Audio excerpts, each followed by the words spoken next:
اصل معجزہ کسے کہتے ہیں؟ جسے کوئی نبی چیلنج کے ساتھ پیش کرتا ہے کہ یہ ہے میری رسالت کا ثبوت، آؤ مقابلہ کر لو۔ حضرت موسیٰ علیہ السلام کے جو اصل معجزے تھے وہ دو تھے۔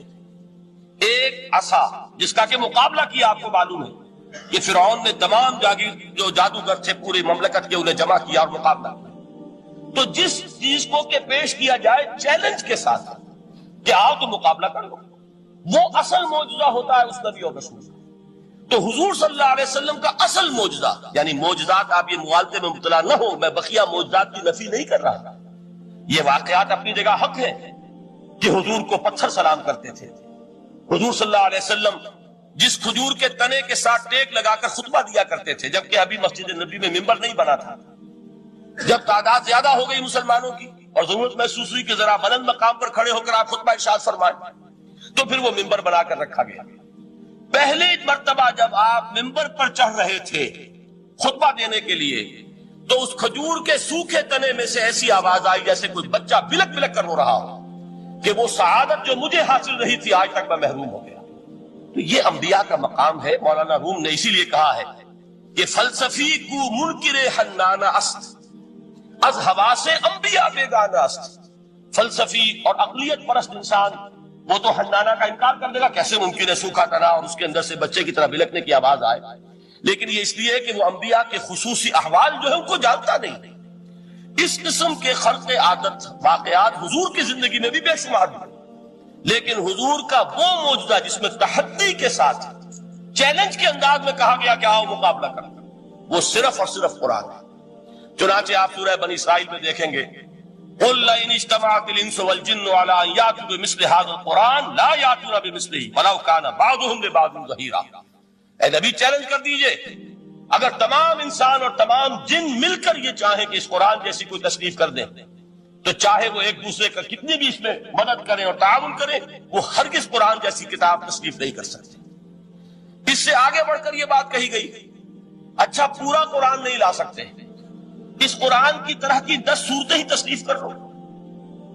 جب اس کا بھی جواب نہیں دیا گیا تو جسے کہتے ہیں برسبیل تنزل، اور پنجابی میں کہتا ہے کہ برے کو گھر تک پہنچانا، وہ برے کو گھر تک پہنچانے کے لیے فرمایا ایک صورت ہی بنا لاؤ۔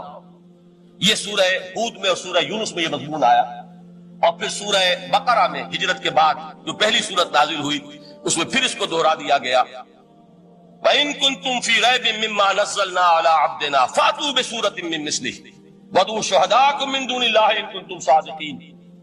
کہ اگر تمہیں کوئی شک ہے اس کتاب کے بارے میں جو ہم نے نازل فرمائی ہے، شک کیا ہوگا؟ شک اسی بات میں ہوگا کہ شاید یہ محمد کا اپنا کلام ہے صلی اللہ علیہ وسلم، یا کوئی اور انسان ہے جو انہیں سکھا پڑھا رہا ہے۔ اگر تمہیں اس نوعیت کا کوئی شک ہے تو اس جیسی ایک صورت بنا لاؤ، فَأْتُوا بِسُورَةٍ مِّن مِّثْلِهِ۔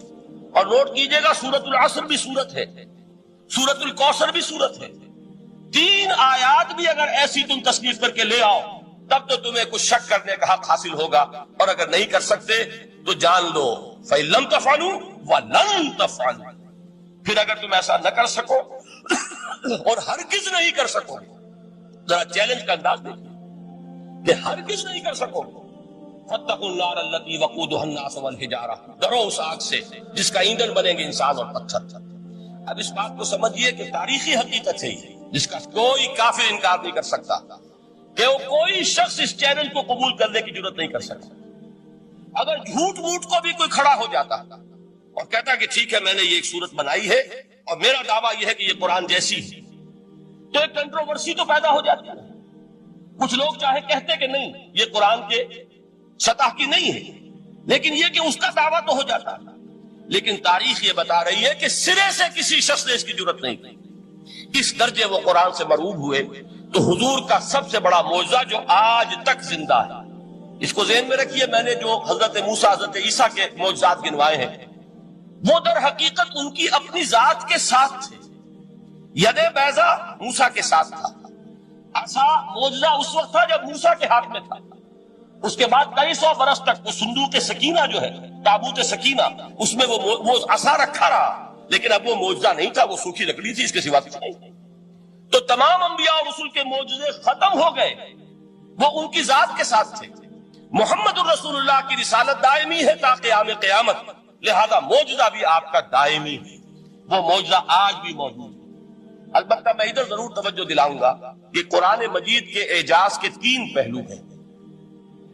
پہلا پہلو، اور زیادہ تر اسی کی طرف توجہ زیادہ ہوئی ہے، وہ ہے قرآن کی فصاحت، بلاغت، ادبیت، اس کی چاشنی۔ ظاہر بات ہے کہ اس کا شعور اور ادراک صرف عربوں کو ہو سکتا ہے، بلکہ میرے خیال میں ناراض نہ ہو اہل عرب تو آج کے عربوں کو بھی نہیں ہو سکتا۔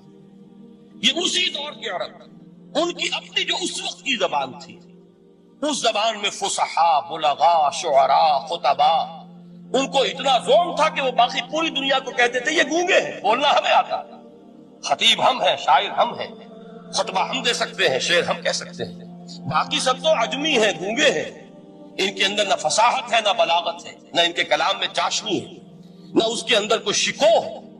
یہ دعویٰ جنہیں تھا، جب ان کے منہ بند ہو گئے قرآن کو سننے کے بعد کہ اس کلام کا کوئی مقابلہ ممکن نہیں ہے، جو ان کے سبع معلقہ کے شعراء میں سے آخری شاعر وہ ایمان لے آئے، اس کے بعد جب ان سے کہا گیا کہ اب آپ شعر نہیں کہتے، حضرت عمر نے ایک مرتبہ ان سے سوال کیا کیا بات ہے، اب آپ نے شعر کہنے چھوڑ دیے؟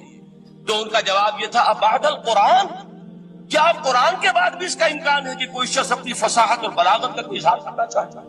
یہ تو فصاحت اور بلاغت کی ایک معراج ہے کہ جس تک کہ اب کسی انسان کی رسائی ممکن نہیں۔ تو فصاحت اور بلاغت جو ہے قرآن کی، اس کی ادبیت، در حقیقت اس کا ادراک تو ہو سکتا ہے صرف اہل زبان کو۔ ہم لوگ جو ترجموں سے پڑھتے ہیں، چاہے کتنی ہی گرامر پڑھ لیں، کتنی صرف و نحو پڑھ لیں، واقعہ یہ ہے کہ وہ جو ایک ہوتا ہے نفس پر جب انگلی آتی ہے تو جو ایک آپ کو فیل ہوتی ہے، وہ فیل ہم جو عجمی لوگ ہیں جن کی مادری زبان عربی نہیں ہے، وہ قرآن مجید کی فصاحت اور بلاغت کو اس طور سے نہیں سمجھ سکتے جیسے کہ اہل زبان سمجھ سکتے ہیں، اور خاص طور پر جیسے کہ اس زمانے کے اہل زبان نے سمجھ سکتے ہیں۔ آج چونکہ عربی زبان ویسے تو جو اس کی فصیح لینگویج ہے وہ جو کہ تو اپنی اصل پر قائم ہے، اور وہ اسی قرآن کے طفیل اور قرآن کے صدقے قائم ہے، ورنہ دنیا میں کوئی دوسری زبان نہیں ہے کہ جو 1500 برس تک اتنی پیور رہ جائے، اس میں تبدیلی آ جائے۔ خود اردو جو ہے 300 برس کی اردو، دکن کی اردو، ذرا اس کو کبھی پڑھیے تو آپ حیران ہوں گے کہ یہ اردو زبان اور آج کی اردو کوئی اور ہے۔ یہ صرف 200-250 برس کے اندر یہ انقلاب اردو میں ہو چکا ہے۔ عربی زبان 1500 برس سے وہ قائم ہے اپنے اسی جگہ پر، اور وہ صرف قرآن کا اعجاز اور قرآن کا صدقہ ہے، لیکن باقی جو اصل میں بولی جانے والی زبانیں ہیں وہ بہت بدل چکی ہیں۔ لہذا تمام اہل عرب کے لیے بھی اب قرآن کے اس پہلو کو صحیح طور پر سمجھنا ممکن نہیں۔ قرآن کی جو اعجاز کے 2 پہلو ہیں، وہ ہے در حقیقت جو میری اور آپ کی توجہ کے خاص طور پر در حقیقت حقدار ہیں، اور ہمیں ان کی طرف توجہ کرنی چاہیے۔ بدقسمتی سے اس کی طرف عام طور پر علماء نے توجہ نہیں کی، اس کی صرف ادبیت ہی کا چرچا ہوتا ہے۔ اصل میں قرآن مجید علم انسانی کی معراج، فکر، فلسفہ، حکمت، قرآن کی ابدی حکمت، قرآن کا ابدی فلسفہ، قرآن انسانی مسائل کا جو حل دیتا تھا، قرآن نے سوشل سائنسز میں جس طریقے سے رہنمائی کی ہے، یہ 2 پہلو ہیں اس کے اعجاز کے، جس کی کہ آج ہمیں ضرورت ہے کہ ہم اس کا شعور اور ادراک حاصل کریں۔ اس کے ضمن میں خاص طور پر علامہ اقبال کا نام لینا چاہتا ہوں۔ میرے نزدیک اس دور میں قرآن مجید کے اس اعجاز اور اس کے ایک معجزہ ہونے کے لیے سب سے بڑی دلیل علامہ اقبال کی شخصیت ہے۔ وجہ کیا ہے کہ علامہ اقبال علماء کے طبقے میں سے نہیں تھے۔ ظاہر بات ہے کہ جن کا پورا جو ہے، جن کی زندگی گزرتی ہو قال اللہ و قال الرسول میں، ان کے دلوں میں عظمت قرآن کی، ان کے دلوں میں حضور کی محبت، یہ تو سمجھیے کہ ہونی ہی چاہیے، ان کے شب و روز اسی میں گزرتے ہیں۔ لیکن یہ کہ ایک ایسا شخص جس کی تعلیم ہے کالجوں کی، یونیورسٹیوں کی، جس میں مشرق اور مغرب کے فلسفے کھنگال ڈالے، وہ شخص، اور وہ بھی اس دور میں جبکہ ہم پر مغرب سے مروبیت بہت شدید تھی۔ آج تو وہ مروبیت بہت کم ہو چکی ہے۔ آج تو ہمارا عام نوجوان جو ہے وہ آنکھوں میں آنکھیں ڈال کر بات کرتا ہے، اس میں خود اعتمادی ہے۔ ہمارا بھی اپنا ایک معاشی نظام ہے، ہمارا اپنا ایک سیاسی نظام ہے، ہمارا ایک اپنا سماجی نظام ہے، ہماری اپنی سوشل ویلیوز ہے۔ آج کا نوجوان الحمدللہ احیاء اسلام کی وہ جد و جہد جو ہے وہ مرحلہ در مرحلہ بہرحال آگے بڑھ گئی ہے، وقت لگے گا، لیکن یہ کہ اس میں یقیناً ترقی ہوئی ہے۔ اسی کا مظہر یہ ہے کہ خود اعتمادی ہے، we have confidence۔ ہم جانتے ہیں کہ اسلام ایک دین ہے، مکمل دین ہے، اس کے پاس زندگی کے تمام مسائل کا حل ہے۔ لیکن یہ ہے آج 1985 کی بات۔ علامہ اقبال اس صدی کے آغاز میں گئے ہیں یورپ، جبکہ ہم محکوم تھے انگریز کے۔ ایک حاکم قوم کے ہاں جا کر اس سے مروبیت کتنی شدید اس وقت تھی، جو جاتا تھا اکثر و بیشتر جو ہے واپس آتا تھا تو کھڑے ہو کر پیشاب کرنا ضروری سمجھتا تھا، اس لیے کہ اس نے وہاں پر لوگوں کو یہی کرتے دیکھا۔ ان کا لباس، ان کی وضافتہ، ان کی تہذیب، ان کا تمدن، ہر طرح سے ان کے گن گاتا ہوا، ان کے لیے وہ بہت قصیدے جو ہے تعریف کے کہتا ہوا آتا تھا۔ لیکن ایک علامہ اقبال کی شخصیت وہ ہے کہ وہ یہ خود کہتے ہیں کہ میں اس آگ میں ڈالا گیا ہوں مثل خلیل، مغربی تہذیب کے اس الاؤ میں مجھے اس طرح ڈالا اللہ نے جیسے کہ حضرت ابراہیم کو آگ میں ڈلوایا۔ میں اس تہذیب کے اس الاؤ کے اندر سے ہو کر آ رہا ہوں، اور میں نے یہ دیکھ لیا ہے کہ یہ تہذیب کھوکھلی ہے، اس کے اندر کوئی پائیداری نہیں ہے، نظر کو خیرہ کرتی ہے تب چمک تہذیب حاضر کی، یہ صناعی مگر جھوٹے نگوں کی ریزہ کاری ہے۔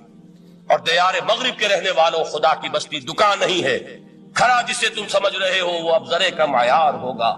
تمہاری تہذیب اپنے خنجر سے آپ ہی خودکشی کرے گی، جو شاخ نازک پہ آشیانہ بنے گا لا پائیدار ہوگا۔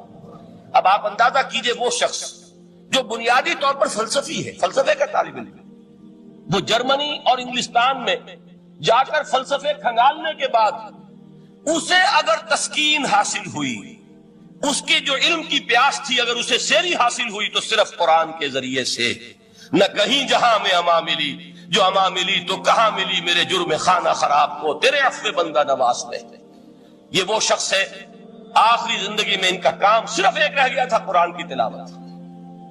بڑے بڑے فلسفی ملنے آتے تھے علامہ اقبال سے ملنے، وہ سمجھتے تھے بڑی لائبریری ہوگی، جیسے بڑے وکیل اس کے لائبریری آپ کو معلوم ہے کتنی جلدیں رکھی ہوگی، خوبصورت جلدیں بنی ہوئی، ایسے ہی کوئی بڑا فلسفی، بڑا پروفیسر، اس کی سٹڈی، اس کی کتابیں بڑی مرور کن ہونی چاہیے۔ لیکن علامہ اقبال کے ہاں سب کتابیں اٹھوا دی تھی، صرف ایک کتاب رہ گئی، اور سید نذیر نیازی کا نام آپ نے سنا ہوگا۔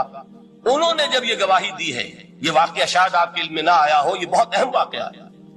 وہ یہ لکھتے ہیں کہ میں نے ایک مرتبہ علامہ سے پوچھا کہ کچھ لوگ اعتراض کرتے ہیں یا یہ خیال ظاہر کرتے ہیں کہ آپ نے اپنا فلسفہ خودی نیٹشے سے لیا ہے، کوئی کہتا ہے فلاں سے لیا ہے، کوئی کہتا ہے فلاں سے لیا ہے، کچھ آپ خود بتا سکیں گے کہ آپ کے فلسفہ خودی کی سورس کیا ہے؟ تو علامہ نے کہا کہ اچھا کل فلاں وقت آ جانا تو میں تمہیں لکھوا دوں گا، ڈکٹیٹ کرا دوں گا۔ تو سید نذیر نیازی کہتے ہیں کہ میں بہت خوش ہوا کہ یہ سعادت میرے حصے میں آ رہی ہے کہ علامہ اقبال خود مجھے تحریر کرائیں گے کہ میرے فلسفے کی سورس کیا ہے، میں نے کہاں سے اخذ کیا۔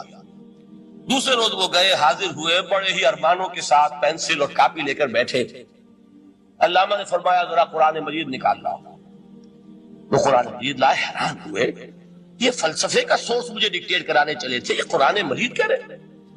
کہا کہ ذرا سورۃ الحشر اس کا آخری رکوع، وَلَا تَكُونُوا كَالَّذِينَ نَسُوا اللَّهَ فَأَنسَاهُمْ أَنفُسَهُمْ أُولَٰئِكَ هُمُ الْفَاسِقُونَ۔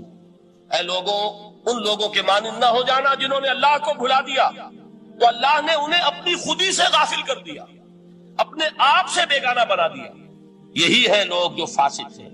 علامہ نے کہا میرے فلسفے کی سورس یہ میں آپ کو بتانا چاہتا ہوں۔ اس معنی میں میں کہتا ہوں کہ اس دور میں علامہ اقبال کی شخصیت کو میں اعجاز قرآن کا سب سے بڑا مظہر سمجھتا ہوں۔ ایک شخص 20ویں صدی عیسوی کی شخصیت، اور پھر یہ کہ وہ کہیں مسجد اور کسی مدرسے کے ماحول میں پلا بڑھا نہیں ہے، بلکہ اسکولوں اور کالجوں میں اور یونیورسٹیوں میں، اور صرف ہندوستان میں نہیں، انگلستان اور جرمنی کی یونیورسٹیوں میں رہا، جس نے اپنا لوہا منوایا ہے۔ وہ شخص اگر یہ کہتا ہے کہ میرے لیے فکر کی بنیاد، میرے فلسفے کی سورس، میری تمام سوچ کی رہنمائی جو ہے وہ اس کتاب نے کی ہے، تو معلوم ہوا کہ واقعتاً یہ قرآن مجید آج بھی معجزہ۔ یہ بات تو ہوئی فلسفے اور فکر کے اعتبار سے۔ دوسرا پہلو جو اپلائیڈ پہلو ہے، اس دور کے اعتبار سے وہ اہم تر ہو گیا ہے۔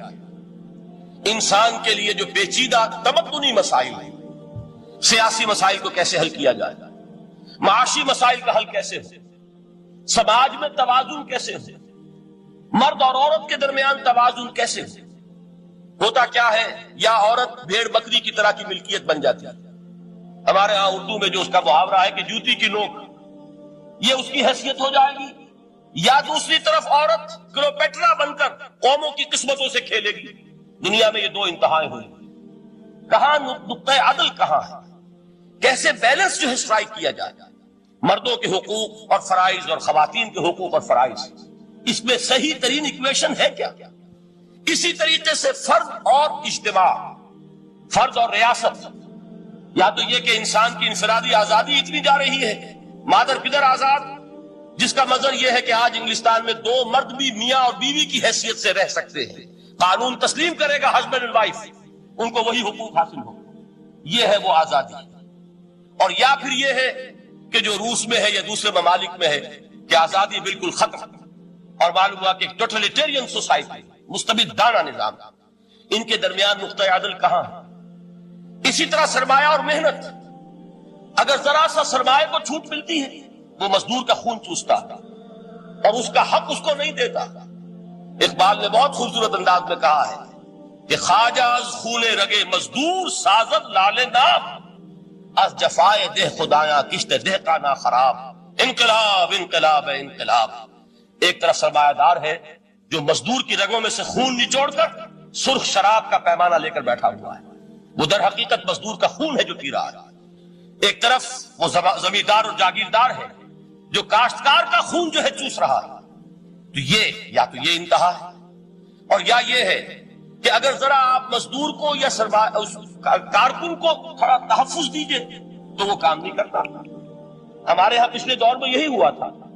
میں یہ برملا کہتا ہوں، آج بھی آپ کے سامنے کہہ رہا ہوں کہ بھٹو نے واقعہ یہ بہت بڑا کارنامہ سر انجام دیا تھا. اس نے مزدور کو ایک سیلف ریسپیکٹ دی تھی، کاشتکار کو اپنی عزت کا احساس دیا تھا کہ میں بھی انسان ہوں، میرے بھی حقوق ہیں. لیکن نتیجہ اس کا نیگیٹو نکلا. مزدور نے کام کرنا چھوڑ دیا، معیشت کی گاڑی ختم ہو گئی. وہ چیز کہ جو متوازن ہو، جس میں مزدور کو اس کا حق مل رہا ہو اور پسینہ خشک ہونے سے پہلے اس کی جائز مزدوری اس کو مل گئی ہے، جس میں کہ انسان کسی سرمایہ دار کی رعیت بن کر نہ رہ جائے. دوسری طرف یہ کہ سرمایہ کے لیے بھی جو اس کا صحیح ہے کہ اس کو انسینٹیو ملے، وہ میدان میں آئے، اس کے اندر رسک لینے کے جو ہے وہ صلاحیت پیدا ہو. ان دونوں چیزوں کو کیسے متوازن کیا جائے؟ واقعہ یہ ہے کہ یہ ہے وہ پیچیدہ مسائل جن کا حل قرآن میں ہے. ہماری بدقسمتی کیا ہے کہ ہم نے خود ان چیزوں کے لیے دوسروں کے سامنے جھولی پساری ہوئی. ہم دوسروں سے بھیک مانگ رہے ہیں. ہمارا حال کیا ہوا تھا اس صدی کے شروع میں؟ مصطفیٰ کمال پاشا نے جب ترکی میں اسلام کے آئلی قوانین بھی منسوخ کیے، نوٹ کیجئے اس کو، یہ اسی صدی کے وہ صدمے ہیں جو ہم نے اٹھائے ہوئے ہیں. اور گاہے گاہے باز خواہ یہ قصہ پاری نہ رہا، دادا خواہی داشتن گر داغ ہائے سیدہ رہا. اس صدی میں کیا نہیں ہوا؟ عربوں کی ریوولٹ ترکوں کے خلاف، ان کے پیٹھ میں جو خنجر گھونپا، اور ایک انگریز، ایک کرنل لارنس کی وہ ساری شرارت، اس کے نتیجے میں ایک عظیم مملکت عثمانیہ، سلطنت عثمانیہ، دی گریٹ آٹومان امپائر، اس کے چیتڑے اڑے. اور اس کے بعد وعدے کیے تھے عربوں سے کہ ہم تمہیں حکومت دیں گے. ہوا کیا کہ ان کے چھوٹے چھوٹے ٹکڑے کیے اور تقسیم کر لیا. مغربی سامراج کا دور شروع ہو گیا. اس کا ایک رد عمل مصطفیٰ کمال پر اس درجے شدید ہوا، اس نے ہر چیز جس کا تعلق عربوں سے تھا اس کو ختم کر دیا، ملک بدل کر دیا. عربی میں اذان نہیں ہوگی، عربی میں نماز نہیں پڑھی جائے گی. اور اسی کے ضمن میں یہاں تک گیا کہ فیملی لاز بھی، رومن لاز جو ہے وہ نافذ کی. تو یورپ کے اخبارات نے اس وقت یہ طنز کیا تھا مسلمانوں پر، یہ مسلمان عجیب قوم ہے، کہتے یہ ہے کہ ہمارے پاس دنیا کا بہترین ضابطہ ہے، بہترین قانون ہے، ہمارے قانون سے بہتر کسی کا قانون نہیں. اور حال یہ ہے کہ فیملی لاز کے لیے بھی یہ ہم سے بھیک مانگ رہے ہیں، ہم سے وہ قوانین لے کر اپنے ہاں نافذ کر رہے ہیں. آج بدقسمتی سے اکثر و بیشتر مسلمان ممالک کا حال یہی ہے. آج ہم ان سے بھیک مانگ رہے ہیں. کہیں جمہوریت کی بھیک ہے، کہیں سوشلزم کی بھیک ہے، کہیں کسی اور سماجی نظام کی بھیک ہے، کہیں مرد اور عورت کی کامل مساوات کا ایک نظریہ ہے، شانہ بشانہ چلنے والا فلسفہ ہے، جو خالص مغرب کی تہذیب کی ایک بھیک ہے جو مانگی جا رہی ہے.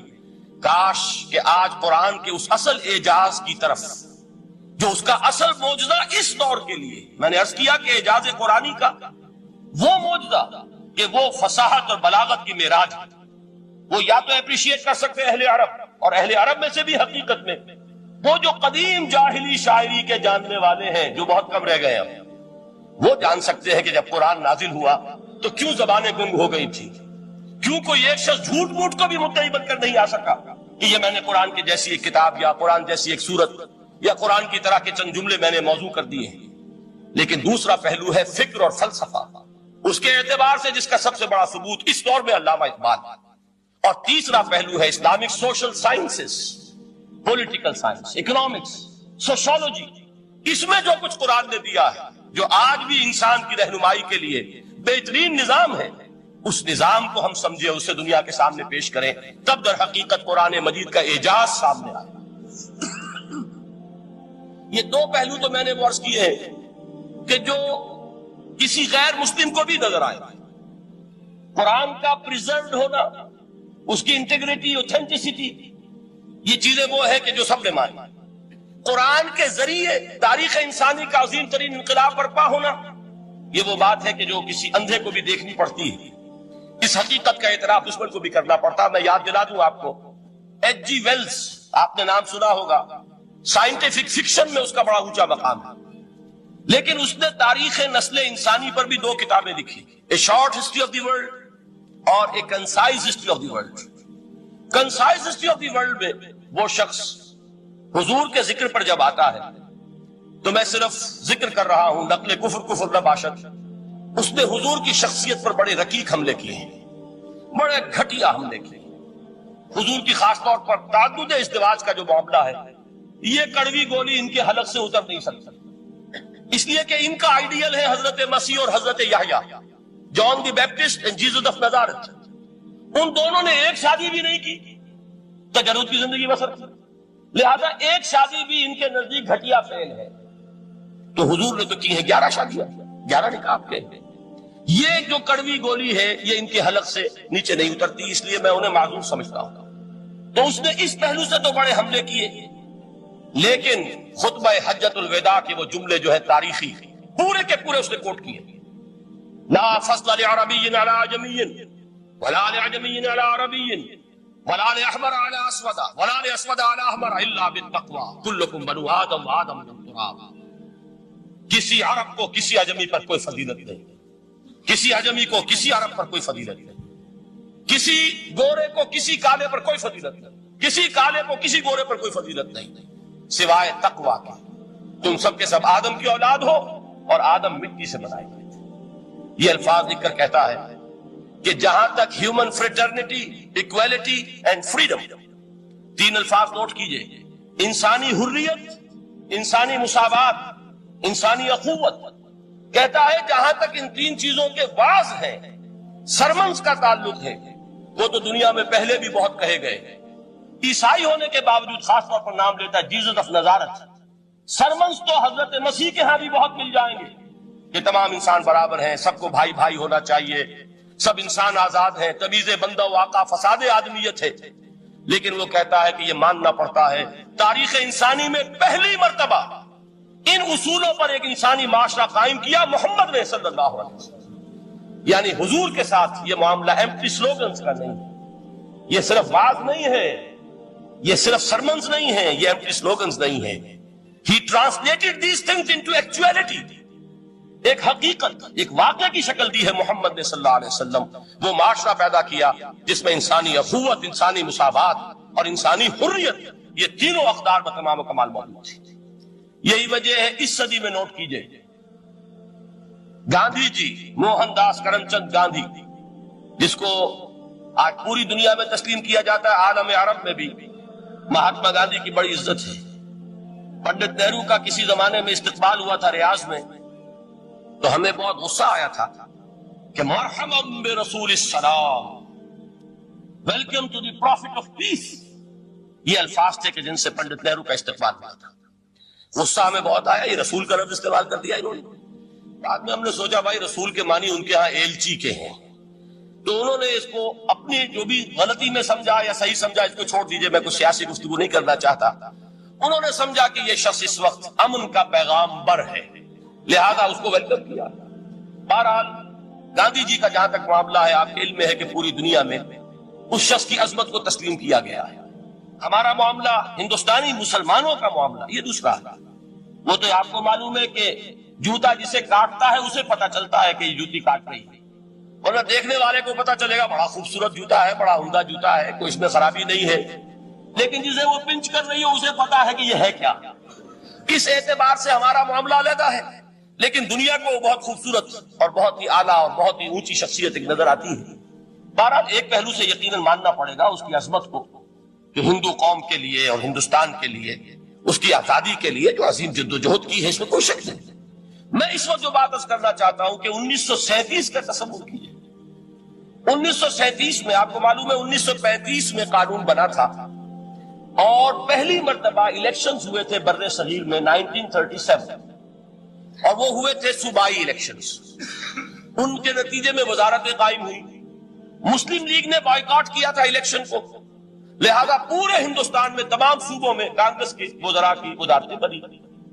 ہریجن اخبار میں ایک مقالہ لکھا تھا گاندھی جی نے اس وقت، جس میں کہ ان کانگریسی وزراء کے سامنے نصیحت کے انداز میں یہ بات رکھی تھی کہ آج جب کہ آپ لوگوں کو اختیار مل رہا ہے اور حکومت، یہ پہلی انسٹالمنٹ تھی جو انگریزوں نے دی تھی ہمیں، سیلف رول یا ہوم رول کی پہلی انسٹالمنٹ تھی، تو جو بھی تمہیں اختیارات مل رہے ہیں اس میں میں تمہارے سامنے حضرت ابو بکر اور حضرت عمر کی مثال دیتا ہوں۔ یہ ہے وہ بات کہ جادو وہ جو سر چڑھ کر بولے۔ عربی میں کہتے ہیں الفضل ما شہدت بہ الاعداء، اصل فضیلت وہ ہے جس کا کہ دشمن اعتراف کرے۔ مہاتما گاندھی اگر اعتراف کر رہا ہے کہ تاریخ انسانی کی عظیم ترین شخصیتیں حکومت کی سطح پر وہ ابو بکر اور عمر ہیں، تو ابو بکر اور عمر کس درخت کے پھل ہیں؟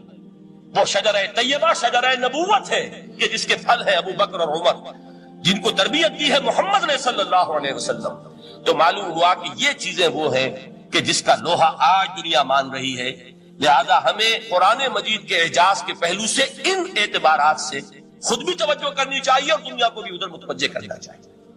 اب میں تبرکاً 3 مقامات سے میں نے آیات پڑھی ہیں، قرآن مجید کی عظمت کا وہ ادراک اور شعور جو ہمیں ہو سکتا ہے، ہم وہ کہ جو قرآن کو مانتے ہیں اللہ کا کلام، ہم اس بنیاد پر سمجھے کہ اللہ نے اپنے کلام کی کیا مدح کی ہے۔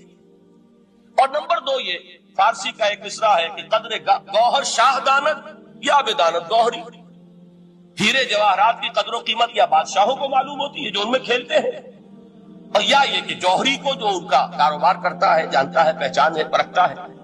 عام آدمی کو کیا پتا، اس کے ہاتھ میں اگر کوئی آپ ہیرا رکھ دیں وہ سمجھے شاید کو کوئی کانچ کا ٹکڑا، اسے اس کے اندر کوئی فرق محسوس نہیں ہوگا۔ قدر گوہر شاہ دانت یا بدانت گوہری، کہ ہیرے جواہرات جو ہیں ان کی قدر و قیمت کا اندازہ یا بادشاہوں کو ہوتا ہے یا جوہری کو ہوتا ہے۔ تو قرآن مجید کا عظمت کا صحیح ادراک یا اللہ کو ہے یا محمد الرسول اللہ کو صلی اللہ علیہ وسلم۔ باقی جو کچھ دنیا دیکھتی ہے وہ تو وہ ظاہر کا ایک پہلو ہے، وہ تاریخی حقائق ہیں جو میں نے آپ کے سامنے رکھے۔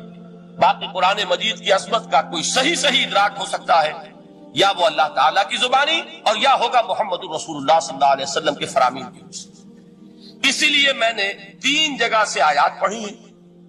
ایک مقام سے سورہ رحمان کی ابتدائی 4 آیات، سورہ یونس کی 2 آیات، سورہ حشر کی 1 آیت، اور 3 احادیث نبویہ ہیں جن کا میں نے ذکر کیا ہے، اس لیے کہ تیسری جو ہے وہ بہت طویل حدیث ہے، وہ پوری میں اس وقت نہیں پڑھ سکتا تھا، اس کے صرف ابتدائی اور آخری کلمات میں نے اس وقت آپ کو سنائے۔ میں تھوڑی سی تشریح ان کی کروں گا تاکہ قرآن مجید کی عظمت کا جو نقش میرے اور آپ کے قلب پر ہونا چاہیے وہ صحیح در حقیقت ان آیات اور احادیث کی روشنی میں ہمارے دلوں پر قائم ہے۔ دیکھیے قرآن مجید کی عظمت یہ کلام ہے، اس کی کلام کی عظمت کا پہلا پہلو ہے متکلم کی عظمت کے اعتبار سے۔ عربی میں کہا جاتا ہے کہ کلام الملوک ملوک الکلام ہے، بادشاہوں کا کلام کلاموں کا بادشاہ ہوتا ہے۔ بادشاہ جب گفتگو کرے گا معلوم ہوگا شاہانہ انداز ہے، ایک کوئی بھکاری گفتگو کرے گا یا کوئی گجرا گفتگو کرے گا، سبزی فروش کرے گا، کوئی مچھلی فروش کرے گا، ہر ایک کا پتہ چل جائے گا کہ کون بولا، وہ جس کو کہتے ہیں کہ تانت بازی راگ پایا۔ 2 جملے کوئی شخص بولے گا پتہ چل جائے گا کتنے پانی میں ہے، اس کے علم کا، فضل کا، تہذیب کا، تمدن کا کیا معیار ہے۔ اس لیے کہ کلام جو ہے در حقیقت متکلم کی پوری شخصیت کی عکاسی کرتا ہے. اس کا مقام کیا ہے، اس کا مرتبہ کیا ہے، اس کے ذہن کی بلندی کیا ہے، اس کے فکر کی گہرائی کیا ہے، اس کے افق ذہنی کی وسعت کیا ہے، اس سب کا اندازہ ہوگا کلام سے. تو اب یہ کلام ہے اللہ کا. معلوم ہوا کہ اللہ کی صفات کا ایک کامل عکس قرآن مجید میں موجود ہے. یہ بات سمجھیے. اس کو قرآن نے کس طرح بیان کیا؟ یہ وہ لطیف حقائق ہیں جن کے لیے قرآن مجید تمثیل کا پیرایا اختیار کرتا ہے. اب سورہ حشر کی تمثیل کیا ہے؟ لو انزلنا هذا القرآن على جبل، اگر ہم نے اس قرآن کو کسی پہاڑ پر اتار دیا ہوتا، لرأيته خاشعا متصدعا من خشیت اللہ، تم دیکھتے اس پہاڑ کو کہ اللہ کی خشیت سے دب جاتا اور پھٹ جاتا. وَتِلْكَ الْأَمْثَالُ نَضْرِبُهَا لِلنَّاسِ لَعَلَّهُمْ يَتَفَكَّرُونَ. اور یہ مثالیں ہیں جو ہم لوگوں کے لیے بیان کرتے ہیں تاکہ وہ تفکر سے کام لیں، غور و فکر کریں. اگر میں اور آپ قرآن کی عظمت سے واقف نہیں ہوں گے، اس بات کو نوٹ کر لیجئے، تو میں اور آپ اپنا وقت کیسے صرف کریں گے اس کے لیے؟ انسان کا ایٹیٹیوڈ بڑا یوٹیلیٹیرین ہے آج کے انسان کا خاص طور پر. وہ کسی ایسے ہی کام کے لیے وقت لگائے گا جس میں اس کے لیے فائدہ ہوگا، اور اس فائدے کی چیز اگر نہیں ہے تو اس کی طرف متوجہ نہیں ہوگا. اگر قرآن مجید کی عظمت کا ہمیں ادراک ہو جائے تو ہم اپنا پورا وقت اس کے لیے وقف کر دیں گے، اس کو سمجھیں گے، اس کی گہرائیوں میں غوطہ زنی کریں گے. جیسے اقبال نے کہا کہ قرآن میں ہو غوطہ زن اے مرد مسلمان. لیکن اگر یہ کہ اس کی عظمت کا ادراک نہ ہوا تو بس یہ کہ کبھی اتفاق ہو گیا کہ کھول لیا اور اس کو پڑھ لیا، پڑھ بھی لیا بغیر سمجھے، اور اس کا ثواب کسی اور کو پہنچا دیا. وہ آج حصول ثواب بھی نہیں رہا، ایصال ثواب ہی رہ گیا. ورنہ یہ کہ بہرحال علامہ اقبال نے جو اس پر پھپتی چست کی ہے کہ بآیا تشترا کارے جزی نیست کے از یاسی نے وہ آسا بمیری. اس قرآن کی عظیم آیات سے اے مسلمان آج تیرا سروکار صرف اتنا رہ گیا ہے کہ کوئی شخص مر رہا ہو، عالم نزا میں ہو، تو اس کو یاسین سنا کر اس کی جان جلدی سے نکال دے، آسانی سے نکل جائے. بس یہ سروکار رہ گیا. میں یہ نہیں کہتا کہ نہ پڑھی جائے، حضور نے فرمایا پڑھنی چاہیے، لیکن صرف یہ نہیں ہے اس کا مصرف. یہ تو انسانی زندگی کی رہنما کتاب بن کر نازل ہوئی ہے. اس کے اوپر اس اعتبار سے توجہ تم نہیں کر رہے ہو، بلکہ تمہاری اس کے ساتھ جو ہے دلچسپی صرف اتنی رہ گئی. تو پہلی بات یہ کہ یہ سمجھیے کہ قرآن نے یہ تمثیل اختیار کی اپنے عظمت کے بیان کی. اگر ہم نے اس قرآن کو پہاڑ پر اتار دیا ہوتا تو تم دیکھتے کہ وہ پھٹ جاتا اور دب جاتا. اب اس کو سمجھیے، القرآن یفسر بعضہ بعضا، قرآن کا ایک حصہ دوسرے حصے کی تفسیر کرتا ہے. سورہ اعراف میں واقع آیا ہے کہ حضرت موسیٰ علیہ السلام کا آپ کو معلوم ہے کہ کوہ طور پر اللہ تعالیٰ سے ہم کلامی کا شرف حاصل کرتے تھے. گفتگو ہو رہی ہے لیکن اللہ نظر نہیں آ رہا. اب اس کو اپنے اوپر طاری کیجئے کہ صاف سامنے آتے بھی نہیں، صاف چھپتے بھی نہیں. یہ جو صورتحال تھی کہ اگر کسی کی آپ آواز سن رہے ہیں، کلام سن رہے ہیں، سامنے نہیں آ رہا، تو آپ کے دل میں خواہش پیدا ہوگی کہ ذرا سا یہ پردہ بھی اٹھا دیا جائے، مجھے دیدار بھی حاصل ہو جائے. لہذا سورہ اعراف میں ہے جب کئی بار یہ شرف ہم کلامی حاصل ہوا اللہ سے، تو حضرت موسیٰ علیہ السلام نے بڑی ہمت سے کام لیا، بڑی جرت کی درخواست کر دی، رب ارنی انظر الیک. یہ جو پردہ بیچ میں حائل کیا ہوا ہے پروردگار، تو میرا شوق دیکھ، میرا اشتیاق دیکھ، تو مجھے ذرا دیدار بھی عطا ہو جائے. اس پر کیا بات کہی گئی؟ لن ترانی، موسیٰ تم مجھے ہرگز نہیں دیکھ سکتے، تم اس جسد ظاہری کے ساتھ، اس جسد مادی کے ساتھ، ان عنصری آنکھوں سے میرا دیدار نہیں کر سکتے. ولیکن انظر الجبل، دیکھو ہم تمہیں ایک مثال دیے دیتے ہیں، ذرا اس پہاڑ کی طرف دیکھو، ہم اپنی ایک تجلی اس پر ڈالیں گے. فَإِنِ اسْتَقَرَّ مَكَانَهُ فَسَوْفَ تَرَانِي، اگر وہ پہاڑ ہماری تجلی کو جھیل جائے، تحمل کر لے، تو تم بھی سوچنا کہ شاید ہمیں دیکھ سکو. اس کے بعد ہوا کیا؟ فَلَمَّا تَجَلَّى رَبُّهُ لِلْجَبَلِ جَعَلَهُ دَكًّا وَخَرَّ مُوسَىٰ صَعِقًا. جب اللہ تعالیٰ نے پہاڑ پر اپنی ایک تجلی ڈالی تو وہ پہاڑ جو ہے پھٹ گیا. اور موسیٰ، اب دیکھیے براہ راست تجلی موسیٰ پر نہیں ہے، یہ انڈائریکٹ مشاہدہ ہے تجلی ربانی کا کہ جو پہاڑ پر ہوئی ہے، اور پہاڑ کی جو کیفیت ہوئی ہے اس کے مشاہدے سے حضرت موسیٰ بے ہوش ہو کر فَصَعِقَ مُوسَىٰ خَرَّ مُوسَىٰ صَعِقًا. یہ ہے وہ مثال جو یہاں دی ہے قرآن کے لیے. لَوْ أَنزَلْنَا هَذَا الْقُرْآنَ عَلَىٰ جَبَلٍ لرأيته خاشعا متصدعا من خشیۃ اللہ. نتیجہ کیا نکلا؟ انفر کیجئے، استدلال، استنتاج. نتیجہ یہ نکلا کہ جو تاثیر تجلی ذات ربانی کی ہے وہی تاثیر کلام ربانی کی ہے. صرف یہ ہے کہ ہمیں اس کا شعور نہیں، ہمیں اس کا ادراک نہیں. یہ بالکل ذات کی تجلی کی جو تاثیر تھی وہی قرآن خود بیان کر رہا ہے کہ اس کلام ربانی کی. اس کو بھی علامہ اقبال نے خوب کہا ہے، فاش گویم آنچ در دل مزمرست. صاف کہہ دیتا ہوں جو کچھ میرے دل میں ہے. این کتابیں نیست چیزیں دیگرست. اسے کتاب نہ سمجھ بیٹھنا قرآن کو، یہ کتاب نہیں ہے، کچھ اور ہے. کچھ اور کیا ہے؟ مثل حق پنہاؤ ہم پیداستو زندہ پائندہ گویاستو. یہ تو جیسے اللہ تعالیٰ کی ذات ہے، مثل حق، ذات حق سبحانہ و تعالیٰ کی طرح یہ زندہ ہے، پائندہ ہے. مثل حق، پائندہ گویاستو، یہ جو ہے زندہ ہے، یہ متکلم ہے، کلام نہیں ہے. کل صفات ربانیہ جو ہے ظاہر اور باطن، مثل حق پنہا، ظاہر و پنہا، اور حی و قیوم جیسے اللہ کی ذات ہے، وہی صفات اس کلام کی ہے. اور اس کے بعد وہ شعر آیا تھا جو میں پہلے سنا چکا ہوں، چوں بجاں در رفت جاں دیگر شود. جب یہ قرآن کسی انسان کے اندر سرایت کر جاتا ہے، اس کے دل پر نازل ہوتا ہے. دیکھیے یہ الفاظ آپ کو کہیں اور نہیں ملیں گے. میرے نزدیک جہاں علامہ اقبال اس دور میں قرآن کی عظمت کا سب سے بڑا ثبوت ہے، وہاں عظمت قرآنی کے سب سے زیادہ واقف اور اس کا سب سے زیادہ شعور رکھنے والے بھی علامہ اقبال. یہ الفاظ آپ کو کہیں نہیں مل سکیں گے کہ مثل حق پنہاؤ ہم پیداستو زندہ و پائندہ و گویاستو چوں بجاں در رفت جہاں دیگر شود. جہاں چو دیگر شد جہاں دیگر شود. جب یہ انسانوں کے اندر سرایت کر جاتا ہے، ان کے اندر ایک انقلاب آ جاتا ہے، اور یہ اندر کا انقلاب ہے جو ایک عالمی انقلاب کا پیش خیمہ بنتا ہے. آپ آرڈیننس کے ذریعے سے نمازیں پڑھوائیں گے تو پھر نماز وہی پڑھی جائے گی جو آفس ٹائم میں آئے گی. باقی اور کیوں پڑھیں گے؟ وہ تو آرڈیننس کے ذریعے سے پڑھائی جا رہی ہے. اس کا حشر تو وہ ہوگا جو ہمارے ہاں دیکھا جا چکا ہے. اور اس وقت بھی اس زمانے میں نے یہ سنا ایک جگہ کہ کلاس 4 امپلائیز جو ہیں، وہ شروع میں جب آرڈیننس نافذ ہوا تھا ہمارے ہاں تو دفتروں میں بڑا اہتمام ہوا. آفیسرز نے خاص طور پر بڑے اہتمام سے ظہر کی نماز پڑھنی شروع کی. لیکن مجھے بتایا گیا کہ کلاس 4 امپلائیز جو ہیں ہمارے، یہ ڈرائیورز ہیں، پی اینز ہیں، یہ کھڑے ہنستے رہتے ہیں، شریک نہیں ہوتے. میں نے ان سے کہا وہ اس لیے کہ انہیں معلوم ہے کہ آپ بھی تو یہی پڑھ رہے ہیں صرف نماز. باقی آپ کے ڈرائیور سے اور آپ کے خانسامہ سے یہ بات چھپی ہوئی نہیں ہے کہ اثر آپ نے بھی نہیں پڑھنی. یہ صرف زور ہے جو آپ پڑھ رہے ہیں. تو یہ اصل میں اندر کا انقلاب جب تک نہ آئے، باہر کا ٹھوسا ہوا انقلاب، وہ تو جب پریشر ہٹ جائے گا تبدیلی ختم ہو جائے گا. چوں بجاں در رفت جہاں دیگر شود، اندر انقلاب آئے گا. جب اندر تبدیلی ہو جائے گی، اب انسان کا پورا وجود بدلے گا. پھر اس کے اندر سے تبدیلی جو ہے وہ ابھرے گی. اسے کسی خارجی دباؤ کی ضرورت نہیں ہوگی. جہاں جو دیگر شد جہاں دیگر شود.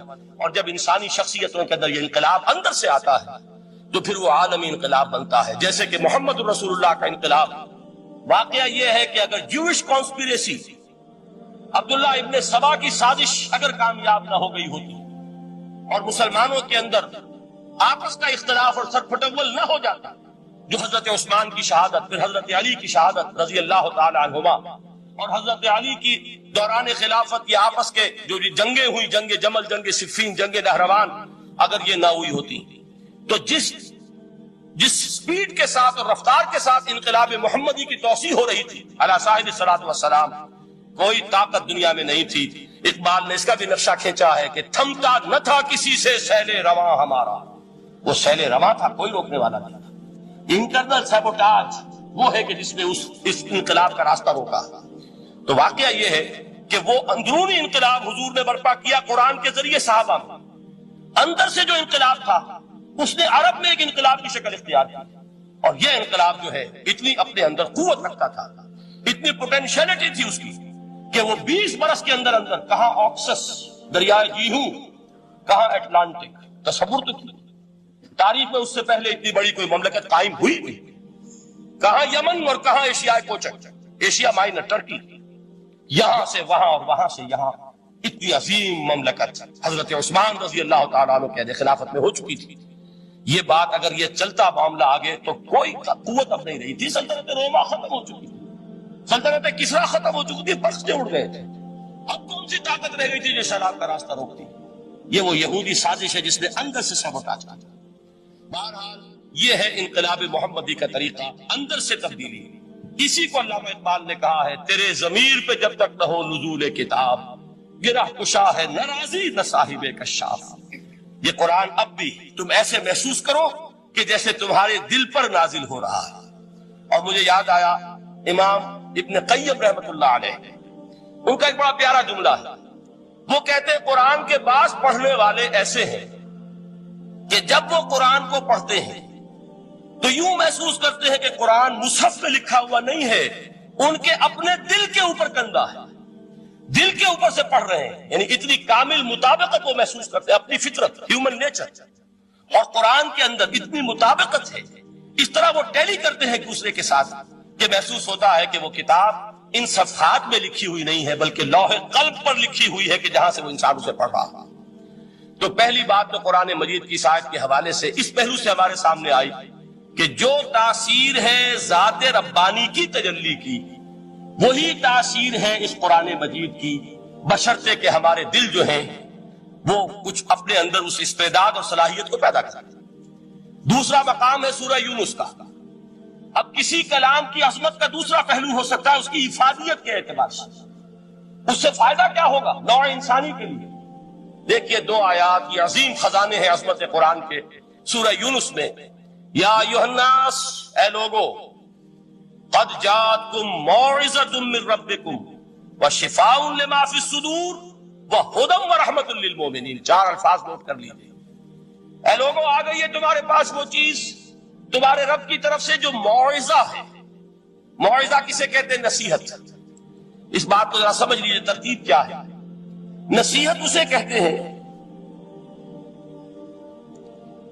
جی رہا نہیں جا رہا، میں نے اس کی ترتیب بدلی ہوئی ہے. مجھے یاد دلایا ایک صاحب نے کہ سورہ رحمان کی ابتدائی آیات کا بیان تو رہ گیا، وہ رہا نہیں، میں نے پڑھا کسی اور ترتیب سے تھا، بیان کسی اور ترتیب سے کر رہا ہوں. پڑھنے میں 4، 2 اور 1، اور اب جو میں بیان کر رہا ہوں پہلے ایک آیت سورہ حشر کی جو بیان کی، اب 2 آیات ہیں سورہ یونس کی. لوگوں، تمہارے پاس آ گئی ہے تمہارے رب کی طرف سے موعظت، اور تمہارے سینوں کے اندر جو روگ ہیں ان کے لیے علاج. توجہ کیجئے گا، ہم نے قرآن کو کیا سمجھا ہے؟ صرف ایک مقدس کتاب، ایک حصول ثواب یا ایصال ثواب کا آلہ. قرآن ہے کیا؟ نمبر 1 موعظہ. موعظہ کسے کہتے ہیں؟ وعظ اسے کہتے ہیں وہ بات جس سے دل نرم ہو جائے، دل کے اندر گداز پیدا کرنے والی شے. وجہ کیا ہے؟ اعلیٰ سے اعلیٰ حکیمانہ بات کسی سے کہی جائے، دل سخت ہے، اثر نہیں ہوگا. ایک گرست آ جاتا ہے انسان کے دل کے اوپر، جیسے کہ یہود کے علماء کے بارے میں فرمایا گیا ثم قست قلوبکم فہی کالحجارۃ او اشد قسوہ وان من الحجارۃ لما يتفجر منه الانہار وان منها لما يهبط من خشیۃ اللہ وان منها لما يشقق فيخرج منه الماء. اے لوگوں، پھر تمہارے دل سخت ہوتے چلے گئے، پھر وہ پتھروں کے مانند سخت ہو گئے، بلکہ ان سے بھی زیادہ سخت، اس لیے کہ پتھروں میں تو وہ بھی ہوتے ہیں کہ جو اللہ کے خوف سے گر جاتے ہیں، پتھروں میں وہ بھی ہوتے ہیں کہ جو اللہ کی خشیت سے پھٹ جاتے ہیں، ان میں سے پانی بہ نکلتا ہے. پتھر تو اس طرح کے ہیں، لیکن انسان کا دل جب سخت ہو جائے، جب پتھر بن جائے، تو کوئی شے دنیا کی اس کی سختی کا مقابلہ نہیں کر سکتی. پہلے اس سختی کو نرم کریں گے. جیسے زمین ہے چٹیل زمین، اس زمین کے اندر ہل چلے گا تو بارش جو ہے فائدہ دے گی. اس کو آپ زمین کو نرم کرتے ہیں تاکہ وہ بارش کو جذب کرے، ورنہ چٹیل زمین ہے سخت، وہ پانی بہ جائے گا اور وہ زمین کے اندر جذب نہیں ہوگا. تو پہلا لفظ استعمال کیا موعظہ. یہ قرآن واعظ ہے، نصیحت ہے، دلوں کو نرم کرتا ہے. دلوں پر جو گرفت آ گیا ہے سخت، اسے توڑتا ہے، اس میں ہل چلاتا ہے. پھر کیا کرتا ہے؟ پھر جب یہ جذب ہوتا ہے، شفاء لما فی الصدور، جو سینے کے روگ ہیں ان کے لیے شفا. اب آپ غور کیجئے گا، علامہ اقبال نے انہی 2 اعتبارات سے مسلمانوں کا مرثیہ کہا ہے کہ مسلمانوں نے اس قرآن کو نہ موعظہ کے لیے استعمال کیا اور نہ تزکیہ نفس کے لیے استعمال کیا، بلکہ اس کو تو صرف بنا لیا ہے وہ جان آسانی سے نکالنے کا نسخہ یا ایصال ثواب کا آلہ؟ چنانچہ کہتے ہیں واعظ کے لیے واعظ دستاں زن و افسانہ بند، واعظ جو ہے ہمارے داستانے کہتے ہیں، افسانے کہتے ہیں، قصے کہتے ہیں، لطیفے کہتے ہیں، معنی او پست و حرف او بلند، اس کے بیان میں معنی تو ہوتے ہیں بہت ہی گھٹیا، نیچے کے پست، الفاظ کا شکو ہوتا ہے، الفاظ بہت اونچے ہوتے ہیں۔ از خطیب و دیلمی گفتارے او با ضعیف و شاذ و مرسل کارے او، سارا باز و نصیحت جو ہو رہا ہے وہ ضعیف حدیثوں کے ذریعے سے، ضعیف روایات بخاری کی ہو، مسلم کی ہو، ترمذی کی ہو، ابن ماجہ کی ہو۔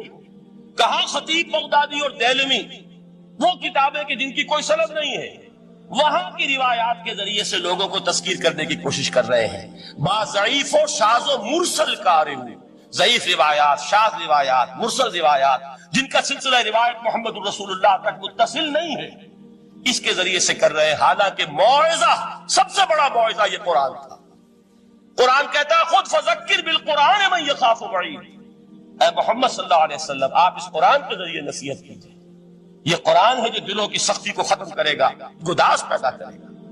دوسری طرف علامہ اقبال کیا کہتے ہیں کہ جہاں تک ہمارے ہاں جو بھی تصوف کے معروف حلقے ہیں، صوفیاء حق کی بات نہیں کہہ رہا، وہاں قوالی ہو رہی ہوگی تو حال آ جائے گا۔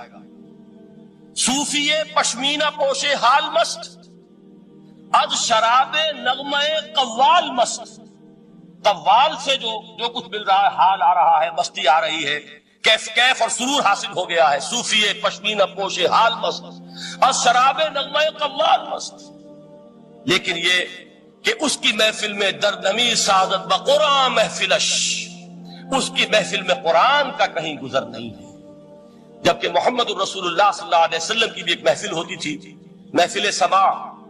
وہ محفل سماع کیا تھی؟ حضور صحابہ سے فرمائش کر کر کے قرآن سنتے تھے۔ حضرت عبداللہ ابن مسعود رضی اللہ تعالیٰ عنہ کی روایت موجود ہے کہ مجھے ایک مرتبہ حکم دیا حضور نے کہ قرآن سناؤ۔ میں نے عرض کیا حضور آپ کو سناؤں؟ آپ پر تو نازل ہوا ہے۔ تو حضور نے فرمایا نہیں، مجھے کسی اور سے سن کر کچھ اور لطف حاصل ہوتا ہے۔ اب امتثال امر میں حضرت عبداللہ ابن مسعود رضی اللہ تعالیٰ عنہ نے سورہ نساء پڑھنی شروع کی۔ 41ویں آیت پر پہنچے، چشم تصور سے دیکھیے کہ حضور بھی تشریف فرما ہے، صحابہ کرام کی محفل ہے، اور صحابہ کیسے بیٹھا کرتے تھے ادب کے ساتھ۔ ایک روایت میں الفاظ آئے ایسے بیٹھتے تھے ساکت و صامت ہو کر، بالکل خاموش، سکون، ساکن اور ساکت اور صامت، کہ جیسے ان کے سروں پر پرندے بیٹھے ہیں کہ ذرا جنبش کریں گے تو پرندہ اڑ جائے گا، اس ادب کے ساتھ۔ تو وہ محفل جو ہے حضور صلی اللہ علیہ وسلم کی، اور ایک صحابی حضرت عبداللہ ابن مسعود گردن نیچی کیے ہوئے ہیں اور قرآن پڑھتے چلے جاتے ہیں۔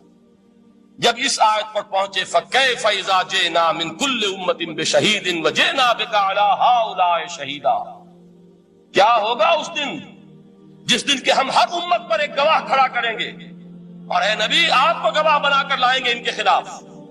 آپ کو یہ ٹیسٹیفائی کرنا ہوگا کہ اللہ تیرا جو کلام میرے پاس آیا تھا میں نے پہنچا دیا تھا، اب ان کی ذمہ داری ہے، they are accountable, they are responsible۔ اس پر حضور نے فوراً فرمایا حسبک حسبک، بس کرو بس کرو۔ اور حضرت عبداللہ ابن مسعود فرماتے ہیں کہ میں نے جب نگاہ اٹھا کر دیکھا حضور کے آنکھوں سے آنسو روا تھے۔ یہ ہے سماع، یہ محفل سماع ہے، کاش کہ اللہ تعالی ہمیں اس کی توفیق عطا فرمائے۔ یہ ہے مسنون محفل سماع، اس قرآن کے اندر وہ گداز ہے۔ آیا کہ نہیں 7ویں پارے کی بالکل آغاز میں وَإِذَا سَمِعُوا مَا أُنزِلَ إِلَى الرَّسُولِ تَرَىٰ أَعْيُنَهُمْ تَفِيضُ مِنَ الدَّمْعِ مِمَّا عَرَفُوا مِنَ الْحَقِّ يَقُولُونَ رَبَّنَا آمَنَّا فَاكْتُبْنَا مَعَ الشَّاهِدِينَ۔ تو یہ ہے دوسری چیز کہ در حقیقت تزکیہ نفس کا ذریعہ یہ قرآن ہے۔ سینوں میں جو روگ ہیں، حب دنیا، حب مال، حب شہرت، حب اقتدار، جس کو کہ ایڈلر کہتا ہے دی ارج ٹو ڈومینیٹ، میرا غلبہ ہو، میرا تسلط ہو، میں نمایاں ہو جاؤں، میری حکومت بن جائے، اختیار میرے ہاتھ میں آ جائے، دی ارج ٹو ڈومینیٹ۔ یہ ساری ارجز ہیں ہماری در حقیقت جس سے فساد نما ہے۔ یہ حب مال ہے جس کی وجہ سے ہمارے اندر تنافس ہے۔ الہاکم التکاثر حتی زرتم المقابر، یہ کثرت اور بہتات کی طلب تمہیں غافل کیے رکھتی ہے یہاں تک کہ قبروں تک جا پہنچتے۔ آنکھ انسان کی کھل نہیں پاتی، جس کے پاس 10 نسلوں کے لیے کھانے کو موجود ہے، اس کی بھی حرص جو ہے اور مزید کا لالچ جو ہے وہ ختم نہیں ہوئی۔ یہ چیزیں ہیں اصل روگ، ان دلوں کے روگوں کا اور سینوں کے اندر کے ان امراض کا علاج قرآن۔ یا ایھا الناس قد جاءتکم موعظۃ من ربکم وشفاء لما فی الصدور۔ اب جب یہ دو چیزیں ہو جائیں گی، اب تیسرا لفظ ہے ہدن۔ ہدایت بیکار ہے جب تک دل میں گداز نہ ہو، ہدایت بیکار ہے جب تک کہ نیت درست نہ ہو۔ کوئی شخص بڑا عالم ہے لیکن اپنے علم کو اس نے ذریعہ بنایا ہے دنیا کمانے کا، تو در حقیقت یہ قرآن اس کے حق میں ہدایت نہیں ہے، اس کے حق میں عذاب خدا بندی کا ذریعہ بن رہا۔ حضور نے خود فرمایا القرآن حجت لک او علیک، یہ قرآن یا تمہارے حق میں حجت ہے یا تمہارے خلاف حجت بنے گا قرآن کے قیامت کے دن۔ اس لیے کہ ایک شخص اس کو دنیا کمانے کا ذریعہ بنا رہا ہے، ایک شخص اس کو شہرت کے حصول کا ذریعہ بنا رہا ہے، ایک شخص علم کو ذریعہ بنا رہا ہے دنیا میں نمایاں ہونے کا، اپنی تعریف کا۔ حضور نے فرمایا کہ قیامت کے دن سب سے پہلے 3 افراد کا معاملہ پیش ہوگا عدالت خدا بندی میں۔ ایک وہ جو بڑا عالم سمجھا جاتا تھا، اس سے بڑا علم پھیلا۔ دوسرا وہ جو بہت صاحب ثروت تھا، اس نے بہت خیرات کے کاموں میں پیسہ لگایا۔ تیسرا وہ جو دنیا میں شہید سمجھا جاتا تھا کہ اللہ کی راہ میں جنگ کرتے ہوئے جان دیا۔ اللہ ان تینوں سے جو اس کو نعمتیں دی تھی ان کا ذکر کر کے پوچھے گا کہ میں نے تمہیں یہ دیا، تمہیں یہ دیا، تمہیں یہ دیا، تم کیا کر کے لائے؟ وہ شہید کہے گا کہ اللہ میں نے تیری راہ میں جنگ کی اور اپنی جان دے دی تاکہ تو راضی ہو جائے۔ اللہ فرمائے گا کذبت، تو نے جھوٹ بولا، انک قد قاتلت لان یقال جریء، تو نے تو یہ جنگ اس لیے کی تھی کہ کہا جائے کہ بڑا جری ہے، بڑا بہادر ہے۔ یہ لوگوں سے بہادری کے تمغے لینا تمہارا مقصود تھا۔ وقد قیل، وہ کہا جا چکا ہے، اب یہاں تمہارے لیے کچھ نہیں۔ اور فرشتوں کو حکم ہوگا اور وہ اوندا منہ اس کو گھسیٹتے ہوئے جہنم میں جھونک دیں۔ دنیا میں شہید سمجھا جا رہا ہے، آخرت میں جہنمی ہے۔ یہی حال اس عالم کا ہوگا، یہی حال اس دولت مند کا ہوگا۔ تم نے یہ علم پھیلایا تھا کہ تمہارے علم کا چرچا ہو جائے، تمہاری شہرت ہو جائے، لوگ تمہاری دستبوسی کرنے لگے، لوگ تم سے جھک کر ملے۔ وہ دنیا میں ہو گیا، تمہارا مطلوب مل چکا، تمہارا مقصود حاصل ہو چکا، اب یہاں کچھ نہیں۔ تو جان لیجئے کہ جب تک دلوں کے روگ درست نہ ہو، علم بیکار ہے، ہدایت قطعاً غیر مفید ہے۔ پہلے دلوں کا کرس اترے، اس کی سختی دور ہو، یہ ہے موعظہ۔ دلوں کے اندر سے حب جاہ، حب دنیا، حب مال نکلے، یہ ہے تزکیہ۔ شفاء لما فی الصدور، اب ہدایت خدا بندی، اب راستہ آپ دیکھیں گے اور اس راستے پر چلیں گے۔ یہ ہدایت جو ہے دنیا میں، یہی آخرت میں رحمت کی شکل میں ظاہر ہے۔ جنہوں نے اس قرآن کی ہدایت سے فائدہ اس دنیا میں اٹھایا، آخرت میں رحمت خدابندی کی بدلیاں ان پر سائے کریں۔ ایک حدیث میں تو باقاعدہ الفاظ آئے ہیں کہ سورہ بقرہ اور سورہ آل عمران یہ 2 بدلیوں کی صورت میں ظاہر ہوں گی میدان حشر میں، اور ان لوگوں پر سایہ کریں گی کہ جن کو ان سے بڑی محبت تھی۔ یہ 4 الفاظ نوٹ کر لیجئے اسی ترتیب کے ساتھ۔ یا ایھا الناس قد جاءتکم موعظۃ من ربکم وشفاء لما فی الصدور وہدی ورحمۃ للمؤمنین۔ قل بفضل اللہ وبرحمتہ، اے نبی کہہ دیجئے یہ اللہ کا بڑا فضل ہے، لوگوں سمجھو، اس کی بڑی رحمت کا ظہور ہوا ہے اس قرآن کی شکل میں۔ اس کی رحمت کا مظہر عدم قرآن ہے، اس کے فضل کا سب سے بڑا ثبوت قرآن ہے۔ فبذالک فلیفرحوا، اس پر انہیں خوشیاں منانی چاہیے۔ اترانا ہے تو اس پر اترائیں کہ اتنی بڑی دولت ہمارے پاس ہے، اتنا بڑا احسان ہے جو اللہ نے ہم پر کیا ہے۔ فبذالک فلیفرحوا هو خیر مما یجمعون، جو چیزیں یہ جمع کرنے کی فکر کر رہے ہیں ان سے کہیں